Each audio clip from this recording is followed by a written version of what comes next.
ചെറുകഥകൾ ഇഷ്ടപ്പെടുന്നവർക്കായി ഒന്നിടവിട്ട ദിവസങ്ങളിൽ ഓരോ ചെറുകഥകളും കൂടി പോസ്റ്റ് ചെയ്യാമെന്ന് ഞാൻ വിചാരിക്കുന്നു. എൻ്റെ ചെറുകഥകളിൽ കൂടുതൽ പേർ വായിച്ച കഥകൾ ഓരോന്നായി കേൾവിക്കാർക്കായി ഓഡിയോ രൂപത്തിൽ പോസ്റ്റ് ചെയ്യാനാണ് ഉദ്ദേശിക്കുന്നത്. നിങ്ങൾ ലൈക്ക് ചെയ്യുമെന്നും ഷെയർ ചെയ്യുമെന്നും സബ്സ്ക്രൈബ് ചെയ്ത് സഹകരിക്കുമെന്നും പ്രതീക്ഷിക്കുന്നു. മന്നംപുറത്ത് കാവ് കഴിഞ്ഞ് റെയിൽപ്പാളവും കൂടി കടന്നു വന്നാൽ മീൻ മാർക്കറ്റിലെത്തി. അന്ന് മേൽപ്പാലമില്ല. അടുത്ത പ്രദേശങ്ങളിലുള്ള ആളുകൾ അധികവും കാൽനടയാത്രക്കാരാണ്.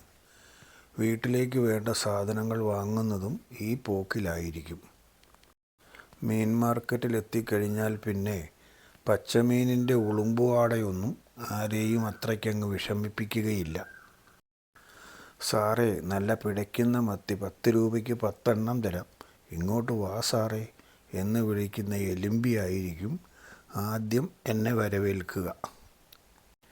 അന്നൊരിക്കൽ ചീഞ്ഞ മത്തി തന്നതിൽ പിന്നെ അവളുടെ അടുത്ത് നിന്നും വാങ്ങാൻ പാടില്ലെന്ന് ആഭ്യന്തരമന്ത്രിയുടെ സ്റ്റാൻഡിംഗ് ഓർഡർ ഉണ്ട്. എന്നും അങ്ങോട്ട് പോയി മത്തി വാങ്ങാതെ നല്ല അയല വാങ്ങി നോക്കിക്കേ ചേട്ടാ, മുളകിട്ട് വെച്ചാൽ നല്ലതായിരിക്കും എന്ന് പറഞ്ഞ് വിളിക്കുന്ന കറുമ്പിയിരിക്കുന്നു അതിൻ്റെ ഇപ്പുറത്ത്. അപ്പുറത്തുള്ള 2 പേരുടെയും അടുത്തേക്കും പോകാതെ വരുന്നവരെ മാടി വിളിക്കാൻ ചെരുവവുമായിരിക്കുന്ന കുശുമ്പി ഇപ്പുറത്ത്. അവളുടെ മത്തി പിടയ്ക്കുമെന്നൊക്കെ ചുമ്മാ പറയുന്നതാ, അത് വാങ്ങണ്ട, എൻ്റെ അടുത്ത് നിന്ന് വാങ്ങിയാൽ മതി എന്നൊരിക്കൽ പറഞ്ഞതോടെ കൊടുത്തതാണ് ആ കുശുമ്പി എന്ന പേര്.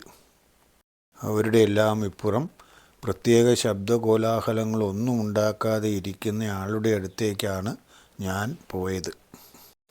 ഇടത്തരം മത്തിയേ ഉള്ളൂ സാറേ, കുറച്ച് വാങ്ങിയാൽ മതി, ഇല്ലെങ്കിൽ ആ ടീച്ചർ നന്നാക്കി വിഷമിക്കും എന്നാണവർ അന്ന് പറഞ്ഞത്. ആ വഴി വരുമ്പോഴൊക്കെ അവരുടെ അടുത്തുള്ളത് എന്താണോ അതായിരുന്നു ഞാൻ വാങ്ങുന്ന മത്സ്യം. ഒരു ദിവസം ഞങ്ങൾ കുടുംബസഹിതം ആ വഴി വന്നു. അന്ന് ഞങ്ങൾക്ക് കാറും ബൈക്കും ഒന്നുമില്ല. ചെറുമാതിരി എവിടെ പോകണമെങ്കിലും നടന്നു തന്നെയാണ് പോക്ക്.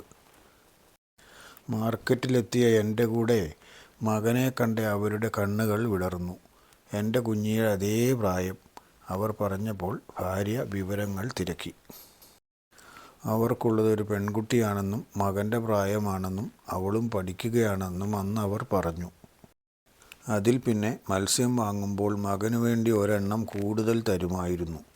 എൻ്റെ കുഞ്ഞിക്ക് പൊരിച്ചു കൊടുക്കണമെന്നുകൂടി പറയും. അതോടെ പേരറിയാത്ത അവർ ഞങ്ങൾക്ക് കുഞ്ഞിയുടെ മാർക്കറ്റിലമ്മയായി. കാലത്തിന് തിരക്കുള്ളതുകൊണ്ട് അത് വേഗം മുന്നോട്ട് നീങ്ങി. വർഷങ്ങൾ കുറേ കഴിഞ്ഞുപോയി. മാറ്റങ്ങൾ പലതും വന്നു.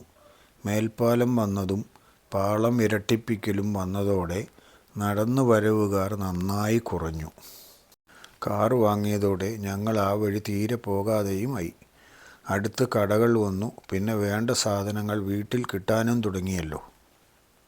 അതുകൊണ്ട് മകൻ്റെ മാർക്കറ്റിലമ്മ മെല്ലെ വിസ്മൃതിയിലേക്ക് നീങ്ങി തുടങ്ങുകയായിരുന്നു. ഒരു ദിവസം ഭാര്യയും മകനും ഞാനും കുറച്ചകലെ പോയിട്ട് മടങ്ങി വന്നപ്പോൾ ആ വഴി നടക്കാൻ തീരുമാനിച്ചു. ഒരു ഓർമ്മ പുതുക്കലാകാം എന്നാണ് കരുതിയത്. മാർക്കറ്റിൽ വന്നപ്പോൾ മുൻപ് മത്തി വിറ്റിരുന്ന എലുമ്പി ഇപ്പോഴും ആദ്യം തന്നെയുണ്ട്. പക്ഷേ തടിച്ചിയായിരിക്കുന്നു. നാക്കിന് നീളം അല്പം കൂടി കൂടിയോ എന്ന് സംശയം. അയല വിൽക്കുന്ന കറുമ്പിക്ക് നിറവ്യത്യാസമില്ല, തടി ലേശം കൂടിയിട്ടുണ്ട്. മൊത്തത്തിൽ പറഞ്ഞാൽ കാര്യമായി മാറ്റമില്ല. കുശുമ്പിയെ അവിടെയെങ്ങും കണ്ടുമില്ല. മെയിൻ മാർക്കറ്റിലേക്ക് പോയി എന്ന് കേട്ടിരുന്നു കുറേ പേർ. ആ കൂടെ പോയി കാണും. മാർക്കറ്റിൽ അമ്മയ്ക്ക് വല്ലാതെ പ്രായമായ പോലെ. മുടിയൊക്കെ നന്നായി നരച്ചിരിക്കുന്നു.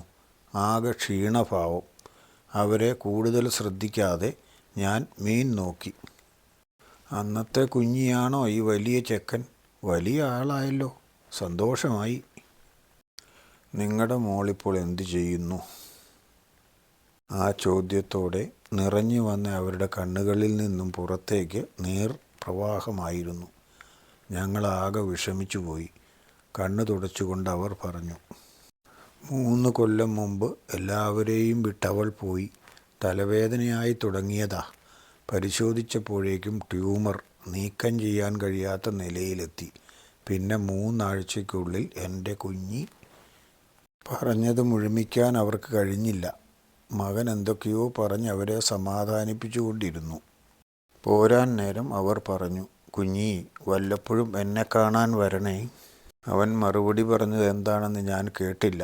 എൻ്റെ മനസ്സിൽ നിറഞ്ഞു നിന്നത് അവൻ്റെ പ്രായത്തിലുള്ള അവരുടെ കുഞ്ഞിയായിരുന്നു. അടുത്ത കഥ 2 ദിവസങ്ങൾക്ക് ശേഷം പോസ്റ്റ് ചെയ്യും. എല്ലാവരും കഥ ഇഷ്ടപ്പെടുന്നു എന്ന് ഞാൻ വിചാരിക്കുന്നു, പ്രതീക്ഷിക്കുകയും ചെയ്യുന്നു. കഥ പോസ്റ്റ് ചെയ്യുന്ന സമയം ഉച്ചയ്ക്ക് 1 മണിയായിരിക്കും.